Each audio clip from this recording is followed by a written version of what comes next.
श्री सद्गुरुवे नमः। ओम नमो भगवते वासुदेवाय।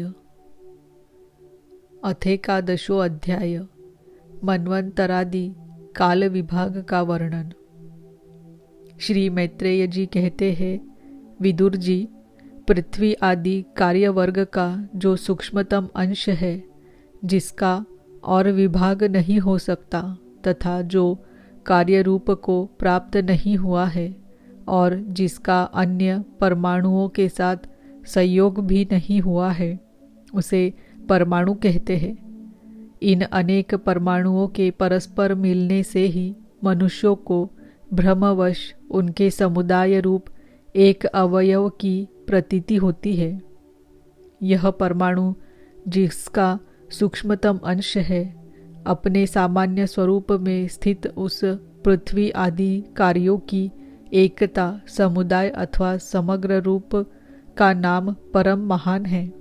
इस समय उसमें न तो प्रलयादि अवस्था भेद की स्फूर्ति होती है, न नवीन प्राचीन आदि काल भेद का भान होता है और न घट पटादि वस्तु भेद की ही कल्पना होती है। साधु श्रेष्ठ, इस प्रकार यह वस्तु के सूक्ष्मतम और महत्तम स्वरूप का विचार हुआ। इसी के सादृश्य से परमाणु आदि अवस्थाओं में व्याप्त होकर व्यक्त पदार्थों को भोगने वाले सृष्टि आदि में समर्थ अव्यक्त स्वरूप भगवान काल की भी सूक्ष्मता और स्थूलता का अनुमान किया जा सकता है। जो काल प्रपंच की परमाणु जैसी सूक्ष्म अवस्था में व्याप्त रहता है, वह अत्यंत सूक्ष्म है, और जो सृष्टि से लेकर प्रलय पर्यंत उसी की सभी अवस्थाओं का भोग करता है, वह परम महान है।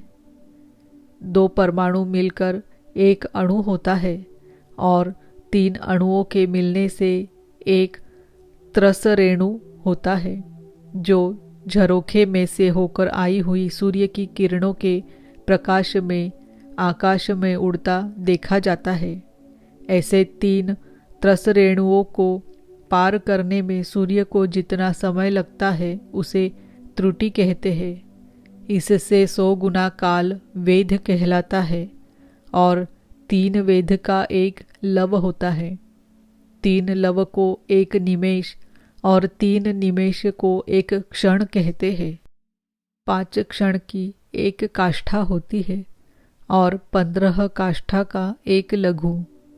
15 लघु की एक नाड़िका दंड कही जाती है, जो नाड़िका का एक मुहूर्त होता है और दिन के घटने बढ़ने के अनुसार दिन एवं रात्रि की दोनों संधियों के 2 मुहूर्तों को छोड़कर 6 या 7 नाड़िका का एक प्रहर होता है। यह याम कहलाता है, जो मनुष्य के दिन या रात का चौथा भाग होता है।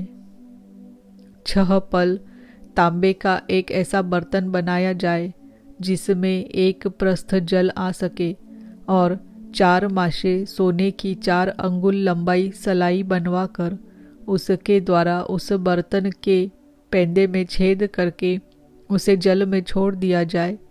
जितने समय में एक प्रस्थ जल उस बर्तन में भर जाए, वह बर्तन जल में डूब जाए, उतने समय को एक नाड़िका कहते हैं।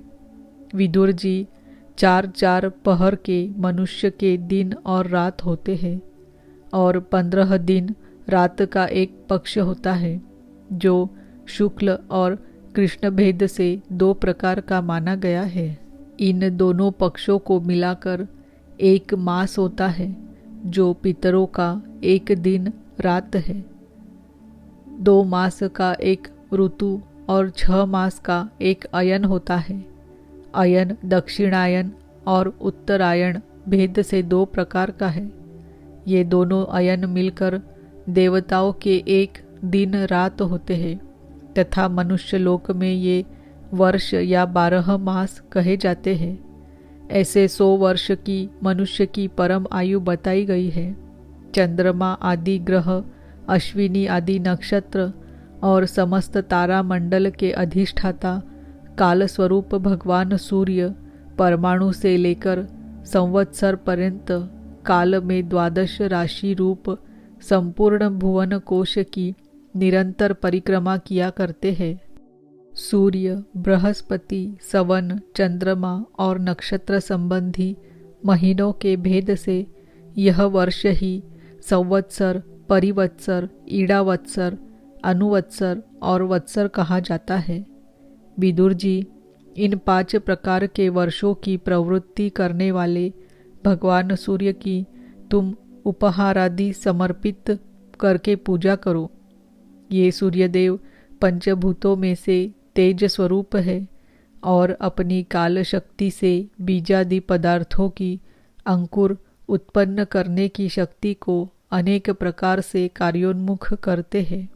ये पुरुषों की मोह निवृत्ति के लिए उनकी आयु का क्षय करते हुए आकाश में विचरते रहते हैं तथा ये ही सकाम पुरुषों को यज्ञादि कर्मों से प्राप्त होने वाले स्वर्गादि मंगलमय फलों का विस्तार करते हैं।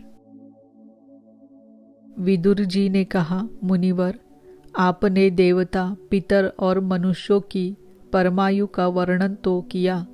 अब जो सनकादि ज्ञानी मुनिजन त्रिलोकी से बाहर कल्प से भी अधिक काल तक रहने वाले हैं, उनकी भी आयु का वर्णन कीजिए। आप भगवान काल की गति भली भांति जानते हैं, क्योंकि ज्ञानी लोग अपनी योग सिद्ध दिव्य दृष्टि से सारे संसार को देख लेते हैं। मैत्रेय जी ने कहा, विदुर जी, सत्ययुग, त्रेता, द्वापर और कली ये 4 युग अपनी संध्या और संध्यांशों के सहित देवताओं के 12 सहस्त्र वर्ष तक रहते हैं, ऐसा बतलाया गया है।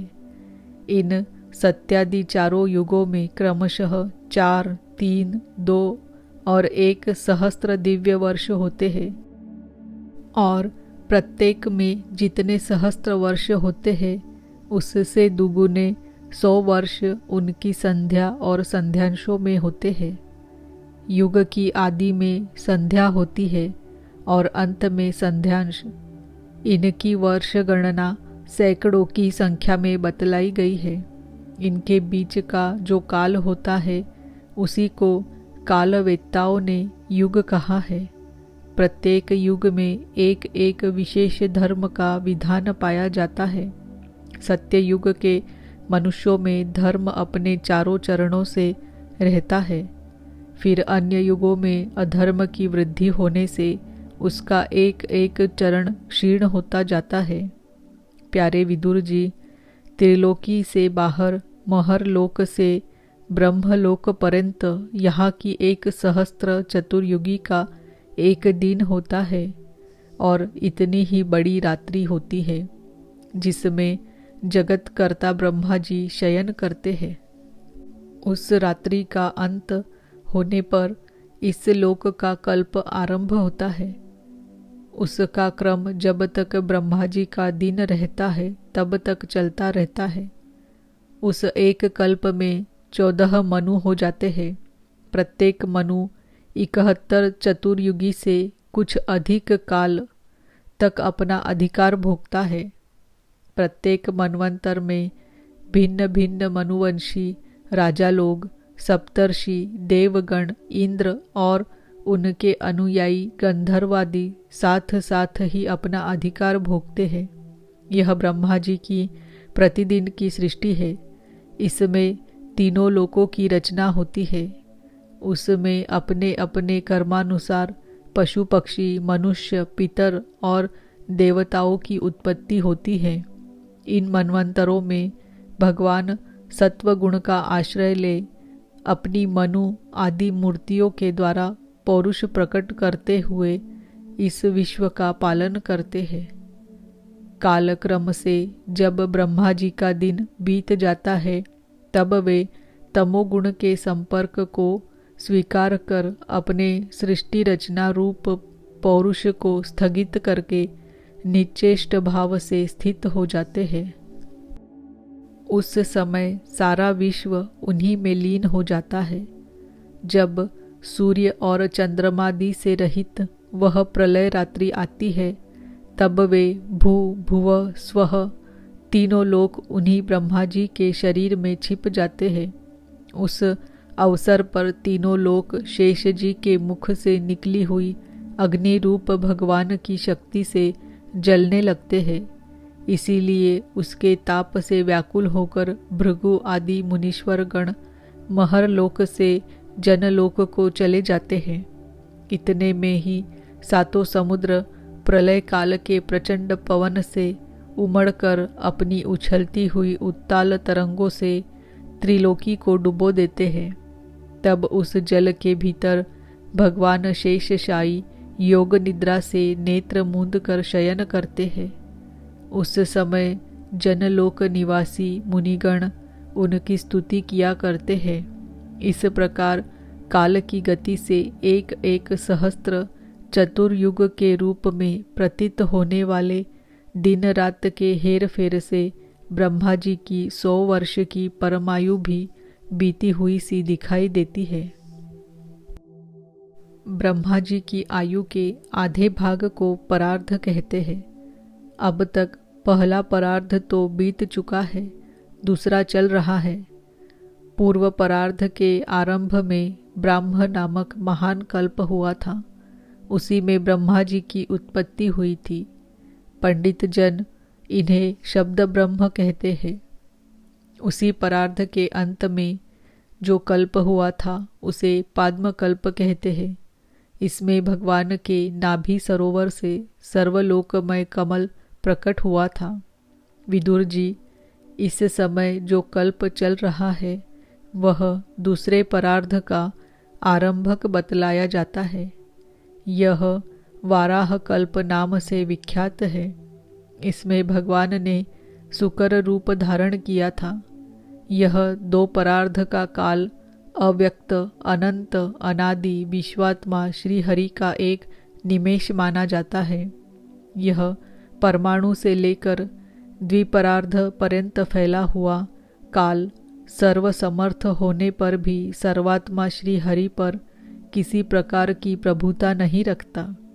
यह तो देहादि में अभिमान रखने वाले जीवों का ही शासन करने में समर्थ है। प्रकृति, महत्तत्व, अहंकार और पंच तन्मात्र, इन 8 प्रकृतियों के सहित 10 इंद्रियां, मन और पंचभूत, इन 16 विकारों से मिलकर बना हुआ यह ब्रह्मांड कोश भीतर से 50 करोड़ योजन विस्तार वाला है तथा इसके बाहर चारों ओर उत्तरोत्तर 10-10 गुने 7 आवरण हैं।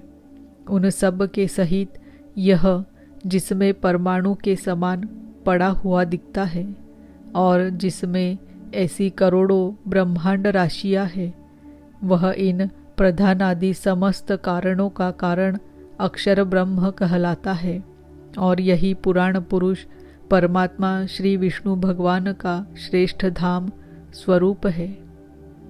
इति श्रीमद्भागवते महापुराणे पारमहंस्यां संहितायां तृतीय स्कंधे 11 अध्यायः। ओम नमो भगवते वासुदेवाय। ओम नमो भगवते वासुदेवाय। ओम नमो भगवते वासुदेवाय।